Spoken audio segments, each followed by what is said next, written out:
आपका India report में मैं हूं आपके साथ सुष्मिता तिवारी। महाराष्ट्र में उठे लाउडस्पीकर विवाद को लेकर अब यूपी के संत कबीर नगर में भी उत्तर प्रदेश सरकार के निर्देश अनुसार धार्मिक स्थानों से लाउडस्पीकर उतरवाने की कार्यवाही शुरू हो गई है। इसी क्रम में आज खलीलाबाद शहर कोतवाली में दोनों समुदायों के लोगों को बुलाकर उच्च न्यायालय के निर्देशों का हवाला देते हुए धार्मिक स्थानों पर लाउडस्पीकर उतरवाने का निर्देश दिया गया। हालांकि मुस्लिम धर्म गुरुओं ने कहा कि सरकार का जो निर्देश है हम उसका पालन करते हैं। सरकार को भी समझना चाहिए कि लाउडस्पीकर से अजान की आवाज से ही नमाजियों को नमाज के वक्त का पता चलता है, बाकी अजान लोगों को नमाज पढ़ने के लिए दावत देती है, ना कि ध्वनि प्रदूषण फैलाने के लिए। फिलहाल जो शासन प्रशासन का निर्देश है वो उसका अनुपालन करेंगे। मौके से हमारे संवाददाता सदर आलम खान मौजूद हैं। आइए जानते हैं क्या है मौजूदा स्थिति। मीटिंग बुलाई गई है कि आप लोग मस्जिद पर माइक पर अजान ना करें। हमारी बात ये समझ में नहीं आ रही है कि आखिरकार अजान इसलिए की जाती है कि जो नमाजी हैं उस अजान को सुन करके टाइम में व्यस्त हैं तो उसको सुन करके वो अपनी नमाज के लिए चले आएँ। सिर्फ इतना मतलब होता है। और सिर्फ 2 मिनट से 3 मिनट या 4 मिनट बहुत आराम से अजान होती है, ना कोई शोरगुल होता है ना और कुछ होता है। इस पर इतराज़ क्यों हो ये मेरे समझ में बात नहीं आ रही। अजान सिर्फ इसलिए की जाती है कि नमाजी हमारे सुन करके नमाज के लिए मस्जिद को चले आए, बस इतना ही मतलब है और कोई मतलब नहीं। मंदिरों का भी लाउड स्पीकर उतारा गया है। ये तो ठीक है, अच्छी बात है भाई। शोरगुल ना हो, सबको शोरगुल नागवार लगता है, इसलिए अगर ऐसा है तो धीमी आवाज़ में आदेश करें कि मतलब धीमी आवाज़ में आज करें। मगर अगर आवाज़ सुनाई नहीं पड़ेगी नमाजी आएगा कैसे मस्जिद में? क्योंकि आदमी काम में व्यस्त है। वो हर आदमी को रोज़ी ज़रूरी है। अगर रोज़ी न करे तो पेट भरने वाला नहीं है। और अजान होती है तो हर काम छोड़ करके आदमी नमाज के लिए भागता है। सब नमाज अजान सिर्फ इसीलिए होती है, बकिया उसका कोई मतलब नहीं है। इबादत के लिए अजान होती है, बुलाने के लिए, ना कि शोरगुल करने के लिए। अब इसके लिए क्या हो रहा है, प्रशासन क्या कर रही है, ये मेरे बात समझ में नहीं आ रही है। बहरहाल प्रशासन जो कहे उसको तो हमको मानना ही है, क्योंकि हम भी भाई हिंदुस्तान में रहते हैं, हमारा हिंदुस्तान है, उसके लिए हम जान देने के लिए भी तैयार हैं। मगर ये जो है कि अजान ना दी जाए लाउड स्पीकर में, ये तो भाई मेरे बात समझ में नहीं आ रही है। क्योंकि अजान सिर्फ इसलिए होती है कि नमाजी नमाज के लिए अपनी मस्जिद में आ जाए, बस, बकिया उसका कोई मतलब नहीं। क्या नाम है सर? मिर्जा मुशर्रफ बेग। कहाँ के निवासी हैं? मैं खलीलाबाद बैंक चौराहा का निवासी हूँ। गौस आज़म मस्जिद के मैं मुअज्जिन हूँ।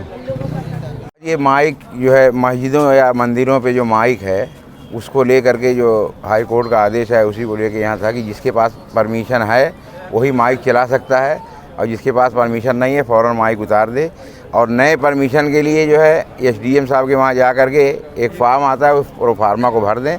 अगर परमिशन मिल जाता है तो उनका माइक चलेगा, नहीं मिलता है तो उसको उतार दें। बहुत पहले हुआ था, उस वक्त फार्म वगैरह जमा हुए थे तो उसका सिर्फ सीरियल नंबर मिला हुआ था, एसडीएम साहब के वहाँ जमा हुआ था, लेकिन उस पर कोई कार्रवाई नहीं हुई। उसी को लेके किसी ने हाई कोर्ट में फिर से जो है पीआईएल किया था कि इस पर कोई कार्रवाई नहीं हुई, इसीलिए हाई कोर्ट का नया आदेश आया है। क्या मांग करते हैं? मांग क्या है? मांग हमारी ये है कि जहाँ पे ज़रूरत हो वहाँ पे माइक का परमिशन दिया जाए, और जहाँ पे ज़रूरत नहीं है और ऐसा अगर हकीकत में लग रहा है लोगों को तो ना दिया जाए परमिशन। और ये बहुत ज़्यादा जो है शोरगुल और हल्ला से तो हर आदमी को परेशानी होती है, चाहे वो मंदिर में हो या मस्जिद में हो। और इससे ये ध्वनि प्रदूषण से बचने के लिए सरकार ये सब कर रही है। ख़ास तौर से क्या नाम है, माहौल को बिगाड़ने के लिए बहुत से लोग इसका इस्तेमाल माइक का करते हैं।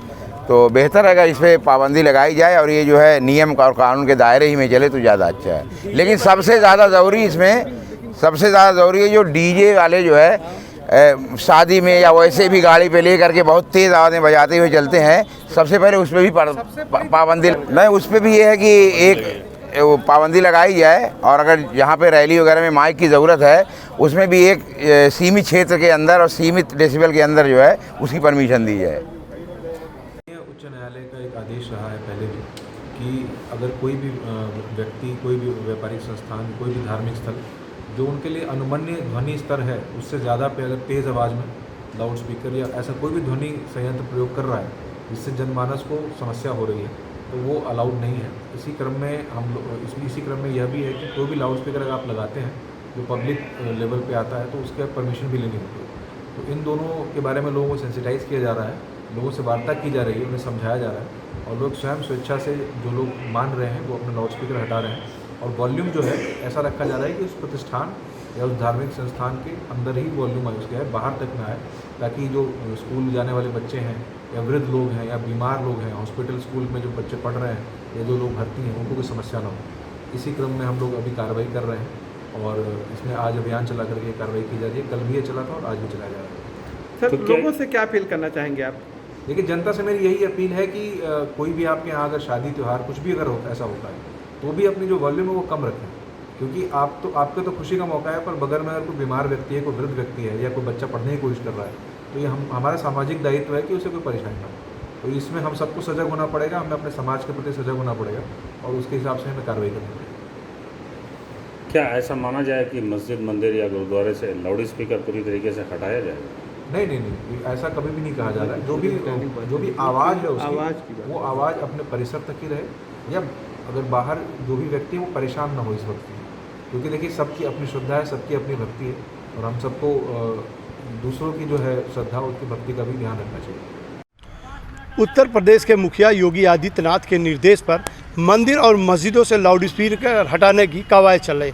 इसी क्रम में आज एसपी सोनम कुमार ने भी निर्देश जारी किया है कि माननीय उच्च न्यायालय के निर्देश पर जो मानक के हिसाब से ध्वनि प्रदूषण के सिस्टम से जो लाउड स्पीकर लगाए जाएंगे वही लगेंगे। इस मामले पर जब सोनम कुमार से बात हुई, उन्होंने कहा कि किसी भी तरीके से लाउड स्पीकर को हटाने को नहीं कहा गया है। जो जिसमें जहां पर मंदिरों पर या मस्जिदों पर संख्या में लगे हुए हैं लाउड स्पीकर, उनको घटाकर 1-2 की संख्या में करें और उनकी आवाज़ जो है वो मानक के हिसाब से होनी चाहिए, ना कि किसी व्यक्ति विशेष समुदाय के ऊपर किसी तरह का जो है प्रशासनिक दबाव बनाया जा रहा है। फिलहाल अभी तो जो है मीटिंग में लोगों से कहा गया है, अब इस पे किस तरह से प्रशासन अपनी पैनी नज़र बना के रखता है। बने रहिए इंडिया रिपोर्ट से। संत कबीर नगर से मैं सदर आलम खान। फिलहाल इस वीडियो में मेरे साथ बस इतना ही। आगे की और तमाम खबरों से जुड़े रहने के लिए बने रहिए मेरे साथ, देखते रहिए इंडिया रिपोर्ट।